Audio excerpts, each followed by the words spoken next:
ગાંધીનગરના સેક્ટર 24માં મંડળ સ્ટાફ ક્વાર્ટરમાંથી અમદાવાદના શાહીબાગ હેડક્વાર્ટરમાં ફરજ બજાવતી મહિલા કોન્સ્ટેબલનો નિર્વસ્ત્ર હાલતમાં મૃતદેહ મળ્યો હતો. આ કેસમાં પોલીસે મોહન નાગજીભાઈ પારધી નામના આરોપીની ધરપકડ કરી છે.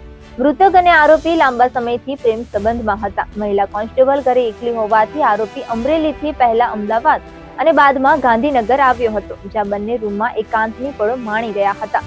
તે દરમિયાન મહિલા કોન્સ્ટેબલે લગ્ન કરવા માટે દબાણ કર્યું હતું, પરંતુ મોહન પરિણીત હોવાથી તેણે લગ્ન કરવાની ના પાડી દીધી હતી.